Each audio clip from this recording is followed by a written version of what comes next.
Welcome. I'm Dan Pribanic with Chagrin River Outfitters. Welcome to the first episode of Shop Talk. Shop Talk is going to be a series of videos produced here in the shop and on the water discussing many things fly fishing. We will explore our local waters and beyond. In episode 1, we're going to discuss two-handed rods and reels. It's late September here in Northeast Ohio on Steelhead Alley, and two-handed rods are a very common topic of discussion at the shop. We thought we would bring in local two-handed guru in Scott and scientific angler pro Jeff Liskay for this episode. Jeff is just a great member of the fly fishing community here in Northeast Ohio and beyond, and his knowledge on two-handed rods is well beyond mine and most people's I know. So we thought, who better to bring in for episode 1 and two-handed rods than Jeff. So thank you for coming. Yeah, thanks, Dan, for the invite. It's really cool. I'm looking forward to other episodes, but, it's sometime in and around the end of August, in September, everybody starts to get that cabin fever from warm water fish to, the migratory trout we have and the smallmouth waves, that goes away. And it's like, I'm sure your phone starts ringing about either steelhead running or what's going on, Yeah. But, it's been an amazing journey to see that how people went to how much they've taken a hold of this swinging the flies and the switch rods and the two-handed thing. It's crazy. Yeah. Yeah, no, it's really come a long way, and it continues to evolve from season to season. So, and I think a lot of people have a lot of questions about the two-handed rods and how to swing flies and what rods to use and how to put lines on them. And so we're going to discuss a lot of that today. Yeah, it's really interesting that, the West Coast guys, they laid this there's beautiful groundwork. They've forgot more than we know here in the Great Lakes. Sure. But what's cool about it is the Great Lakes anglers is that we take their knowledge and we adapt it to our areas very quickly. And then it might not be exactly what they do, but, we're their mentors. They're our mentors in this area. And we're like, holy mackerel, that doesn't quite work, but we're going to tweak it to what we know around here. Definitely makes a good groundwork and gives us somewhere to start. Yeah. Absolutely. So that being said, let's start at square one. Let's look at some rods. What length and weight rods do you think is a good place for an angler, a good place to start for an angler in our area? So everybody always asks, what rod do you buy, know?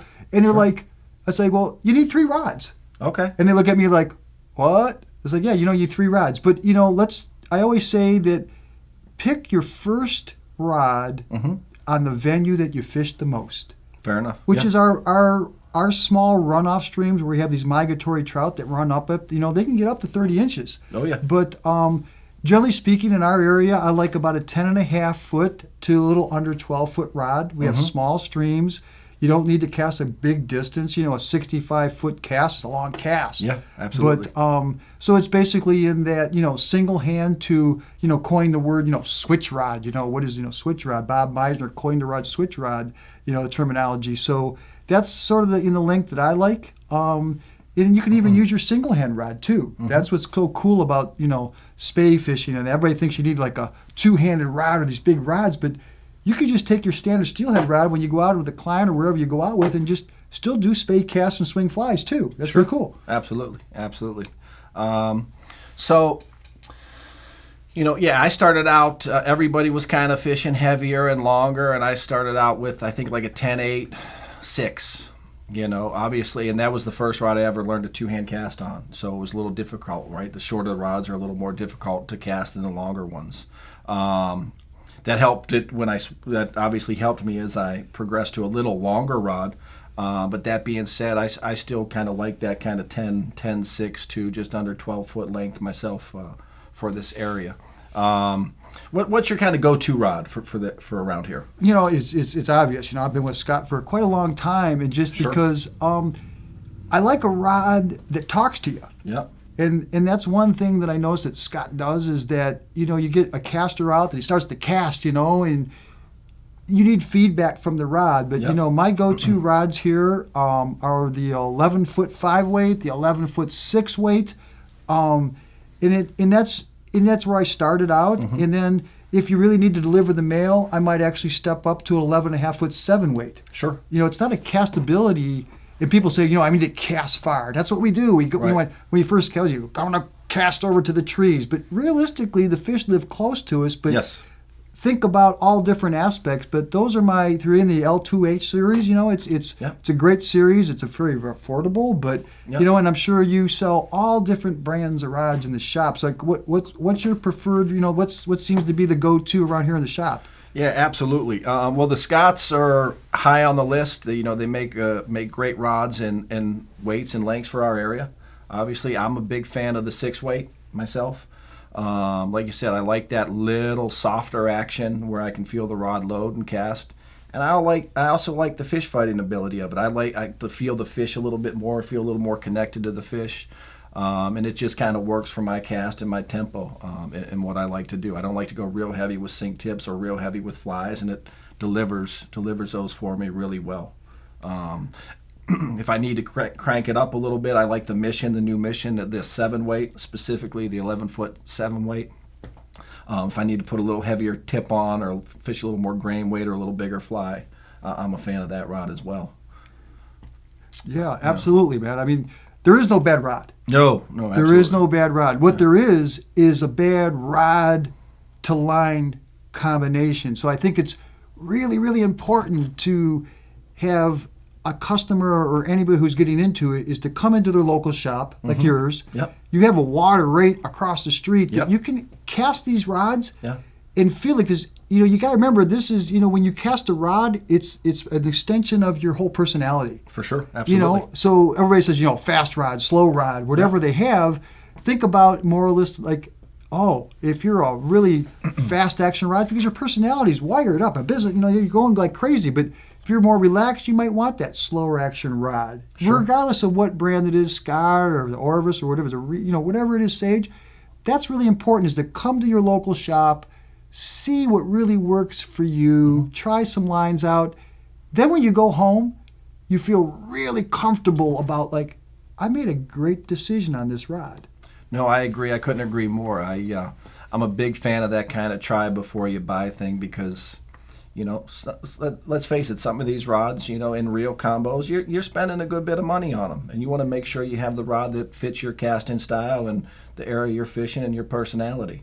For me, that kind of, like you said, try a few rods out, see how they cast, see how they feel to you, and that way you definitely feel much better about the decision you're making. I agree 100% with that. Yeah, Absolutely. And what's interesting is that people say, well, just $1,000 rod. Sure. So why would I spend extra money? Well, it's not about, it's the money, can you afford it or not? But what is it really, so what is the, if you take it to the next level and buy the, the upper level price levels of rods, what it really does for you is it allows you, so when you make a cast, it won't deflect on you. Yep, 100%. It absolutely. And then have you found also that, you can, if you have to like fight the wind a little bit, it has a little more reserve power too? Absolutely, yep. Yeah, so it has reserve power. Yep. So, but the bottom line is, do you really need it? Probably not. Do we need it? Probably not, but it's nice to have. It sure is. It's nice. It's like, I got a great rod. But I will say there are times that I was like, boy, that was really nice. I had that really nice rod because wind was blowing in your face. Absolutely. And I'm sure you experience it with like saltwater fishing too. 100%. Yeah, absolutely. Especially when conditions get tough. Yeah. Water's high, wind's blowing, whatever the case may be. Yeah. That's when you can see and feel the difference. Yeah, absolutely. Yep. Big fans of try before you buy. Here at the shop, we carry, like I said, Scotts are definitely a go-to for us. The new Orvis Mission, some of the Pura Waves. Big fan of the Sage Pulses, and again, I'm a fan of a little bit slower action rods, a little more feel. Like you said, some guys definitely like that faster feel, and that's great for them. Absolutely.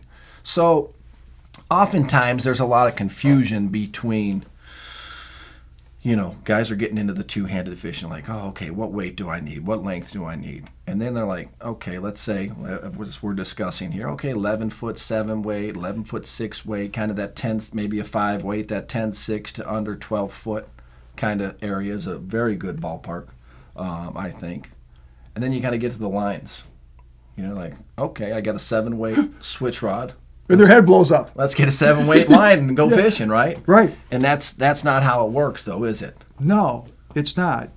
So could it work? Could you put a single hand line on a switch rod? You could, but it won't work. No, not if it's the same grain weight. No, it's the not. Same line rod weight. Yeah, you can't put a 7 weight on a 7 weight. Right. So if you had a single hand line, you could put 2 line weights heavier on it, and it would work okay. Okay. Yeah. But in today's technology, why? Mm-hmm. Why not get a hybrid line? Why not get a Skagit line or a Scandi line? Get something that those rods really perform at their best. So a lot of the lines are very specialized to match up with these rods and really maximize their performance. Absolutely. Yeah. Across all the brands, and we're learning on a daily basis. Sure. Just like the anglers are. Sure, absolutely. The guys are on the water every day. We're learning, like, well, that was a great line, but how can you make it better? Right. For our geographic area. Yeah, I just think of, when we first opened in 2006 and that kind of two-handed craze hit maybe 7 or 8, and how much things have just changed since then. And continue to change for sure. Yeah, absolutely. So you get to these two-handed lines, and it's more, 7 weight single hand, 7 weight line. Then you get to these two-handed rods, and it's more, they have grain windows, right? And that depends a little bit on what kind of sink tip you're going to throw, how big a fly, how heavy a fly you're going to throw, that kind of thing. But that's also where, again, coming into a shop or a specialty store can really help you, make that right decision and take a lot of that guesswork out of it. Yeah, and that's, so you go to the rod manufacturers, and you can go on the web, you go on the website, and they give you this window of grain window of this is what the rod should perform within. But if you go to the shop and you go on the water or even spend the day with the guide is even better. You hire one of your guides and go on the water and cast one of their rods, and he probably has multiple lines, and you feel that that's what it feels like on the light end of the spectrum, and that's what it feels like on the high end of the spectrum. Yeah. And as you've always known, is like in the fly rod industry, is that we generally tend to go a little heavier with single hand lines for a beginner. Sure. And we do the same thing with switch rods or two-handed rods. Because you need to be able to feel it first. Yeah. But once you progress, it could be 2 months, it could be 6 months, it could be 2 years. Yeah. And then you realize that I want to be a little more jumpy, so we lighten up the grain weight and we to where you can still feel what's going on. Yeah. I think the important thing is to realize that with a lot of this, there's not a whole lot, it's not black and white.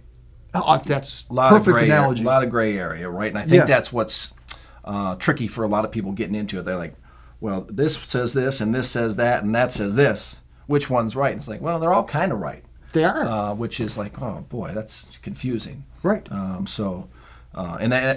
everything continues to change and evolve a little bit. So, again, coming in, getting a specialty store, getting help from someone in the shop like myself or like you, can really help people get dialed in and get the right outfit the first time. It does. It helps out a lot. Yeah. These switch rods are great. It's kind of that in between a two-handed true Spey and a single-hand rod, right? So, obviously they lend themselves very well to our steelhead fishery here. The size fish we're catching, the weight sink tips and flies we have to cast, the size of our rivers. Is there any, what kind of crossover applications are we talking about? What else can we use them for? What else do you use your switch rod for? You could go as extreme as surf casting saltwater to, Sure. Musky fishing now, guys are using two-handed rod. But, in our geographic area here, there's nothing wrong with summertime smallmouth. Yep. Yep. You know, it's a great application. All throughout the Midwest. All through the Yeah. Midwest, you can use your switch rod. Yep. In the summertime, a lot of times if guys are boat fishing and they have a sore shoulder and they want to, have to cast some type of shooting head, Sure. they could still do that with a bad shoulder. They can engage their bottom hand. So all during the summer, you can still chase warm water species with them. Yep. You just might have to change a little, adapt with your lines, but other than that, that's good. And then, you do all the Pennsylvania trout fishing. Yeah. And, that's another application too, is swinging flies and big bugs for, trout and the trout space stuff too. Yeah, the two-handed application for trout is very nice, especially when you're dealing with, a lot of high water and you're up against the bank, and, some of those rivers get pretty big. And they allow you to make a little longer casts and reach out there a little bit without a lot less effort and getting in the trees behind you. That's a big application we've found for the two-handed rods in PA, no doubt about it. My mouse fishing in Alaska, skating mice, that 5.6 Scott, pretty solid. It is. So I've always looked at, like, when they, so they say a switch rod. Well, before it became a switch rod, it was called a single-hand salmon rod, or a two-handed salmon rod. So I always consider when you have that 5 or 6 or under, could you really cast it with one hand all day? No. And comfortably do it. Right. That's sort of how I say that. So, but when you're throwing big mouse, it's a perfect application for that too. So if you go destination fishing and you want to do some night mouse fishing, even in Michigan or whatever, Sure, yeah. or whatever, Yeah. Pennsylvania, Yeah. you can even take it on Lake Erie at night walleye fishing if you want to. Montana. Yeah, Hey, Montana. brown trout eat mice no matter where you go. Yeah, For the you're most going to part. the Halston pretty Yeah. soon, Yeah. so it's pretty epic there probably. Yeah, not a bad idea. Yeah. Yeah, no, that's great. It's nice to have, because a lot of folks ask, what else can I do with the rod? Because if you're investing in a nice rod and reel like that, it's nice to have more than one applications oftentimes, right? Right. A little bit of that crossover. So no, that's good to know that it's not just a designated steelhead stick, that we can go bass fishing with it, we can go trout fishing with it, we can take it to Alaska and skate mice and swing streamers for big trout and things like that. Absolutely. Very good. So talked about rods a little bit, length and weights for the area. You said 10.5 foot to just under 12, 5, 6, and 7s. I like a 6 personally, 7 if I got to ramp it up a little bit. You like a 5, but you're obviously much more talented and gifted caster than I am. But what? But so think about it. So the rod weight, you see a 5 weight or a 6 weight or a 7 weight, and you talked about grain weight. So think about the grain weight that you want to fish. That's what I do. So Scott, it's a 5 weight, but I'm fishing a 330 grain on it. And for me, if you take it across the board, that's the grain weight I need to deliver the payload that works for me. That's kind of your sweet spot. That's my sweet spot. I can do a little light tip, a little heavier tips. I can fish a little bigger bugs, a little lighter bugs, but it's not like logging chain. Sure. So think about that, because not all the brands are equal as far as rod weight. Right. So like you talked about grain weight. So think about the grain weight that you like. I bet you, what do you throw on your rod? What grain weight? I think I'm right around I want to say 325. Well, so mine's 330. Right. And yours is a what weight rod? It's a 6. Yeah, so mine's a 5. Yeah. So don't look at rod weight. Yeah. Think of grain weight in the equation to fishing. So the 6 weight pure weight, 330. Yeah. Mine's a 5 weight. So within that real weight, within that wheelhouse, that's why you need to come to the shop, get with the guys that know, and cast the darn things. Yeah, it definitely helps. Yeah, no doubt about for it. sure. Yeah, no doubt about it. That's interesting. So, all right, we got lengths, we got weights. How about reels? Obviously, just like a fly line, you don't match a 7-weight switch rod up with 7-weight fly line. You don't match a 7-weight, a 7 and 8 reel up with a 7-weight switch rod, do you? No, you can't. Yeah.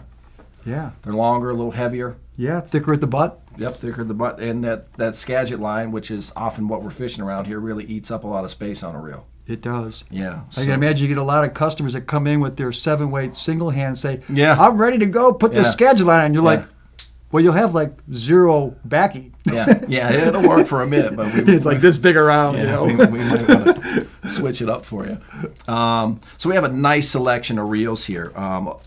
mostly what these reels all have in common is the size and the diameter and the weight, right? They're all basically more or less 9/10s, and they would fit very well on our 5, 6, and 7 weight switch rods, correct? Yeah, absolutely. Yeah. Yep. Yeah. You got to have the capacity, like you said, main Yeah. thing. Yeah. Yeah. I mean, we got an Able here, we got some Hardys, some Sage, some T-Bores, some Lamsons. All would make great reels to match up with those two-handed rods. There's a little difference between them.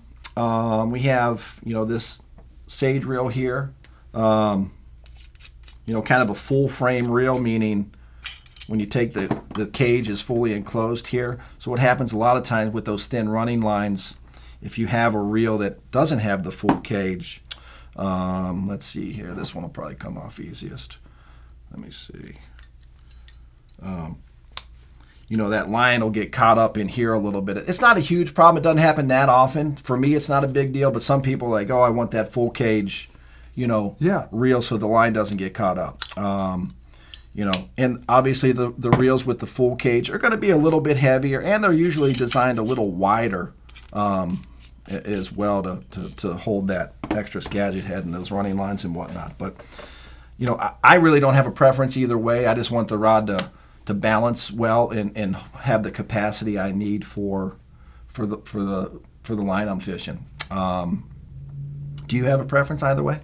Well, let's talk a little bit about balance. Okay. So you talked about balance is like, obviously we have to have the larger reel to hold the larger diameter, and Yes, the sir. running lines and everything else. But so the real way to balance the outfit is to actually have the entire head out of the rod and go fishing. The fly, the leader, the tip, the Skagit head or Scandinavian head, or even the hybrid, say maybe a switch line, is to have it off the rod because it weighs something on the reel. That's how you're going to be fishing it. That's how you're going to be fishing it. Yeah, that makes sense. It's like, that's how you really feel your way into it. If you adjust your overhang or whatever, that feels really comfortable. And of course, off the record, you people grip differently, but in general, you want to feel really light in the hand, like you don't want to have anything really heavy. Mm-hmm. But there is, it has to have a little weight to it. But Sure.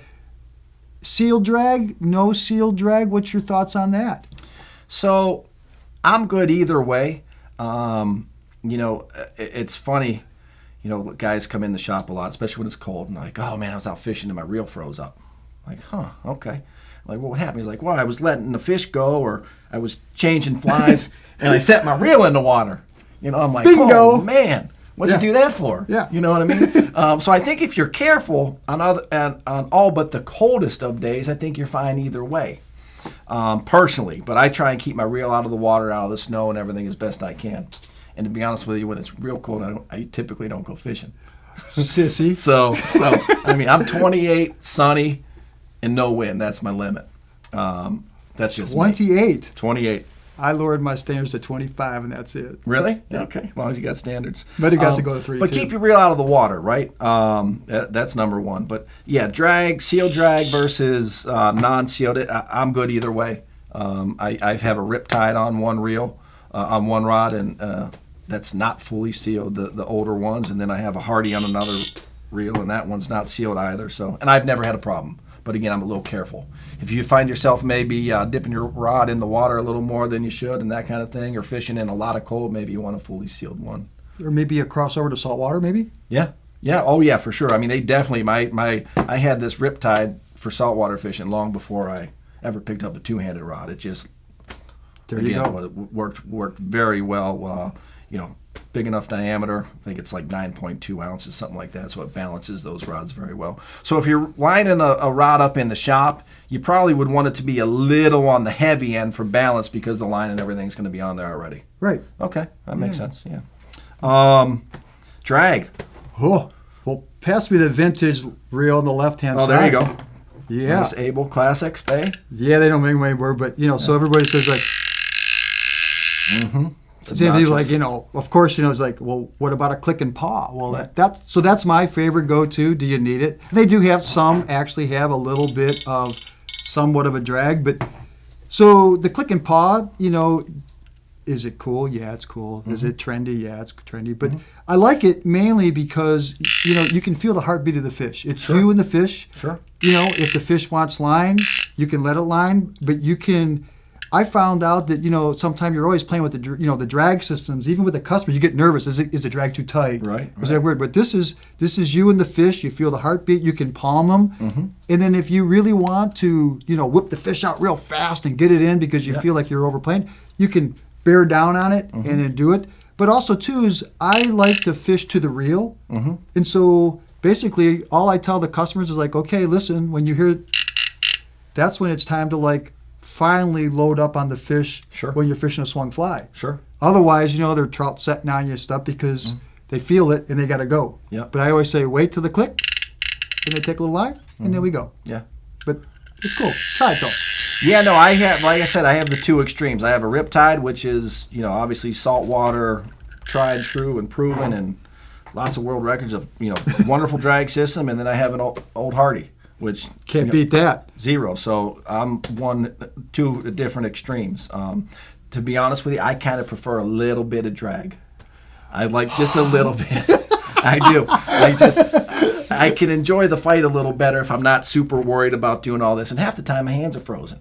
True. A little bit. So I kind of prefer this one, to be honest with you, but I still do fish both. You can feel your hands? Yeah, sometimes. Yeah, no, absolutely. But not right, not wrong, just kind of what you prefer, right? Absolutely. Yeah. So covered rods, covered reels.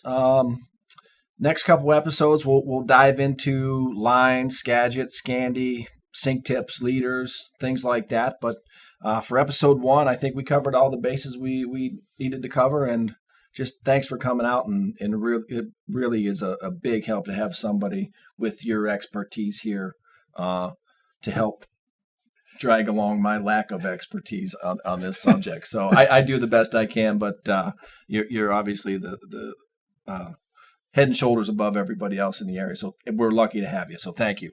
Thanks, Steve. Hope you enjoyed the first episode. Look forward to seeing you again. Check out Chagrin River Outfitters, the website. Got some info on there on upcoming classes, guided trips locally and beyond. Hit Jeff up at Great Lakes Dude on Instagram. He does two-handed classes. Definitely the guy you want helping you with your two-handed stuff. He also is a fantastic guide in the area as well for steelhead, smallmouth, any species you want to pursue in the Great Lakes region. So thanks for stopping and look forward to seeing you again.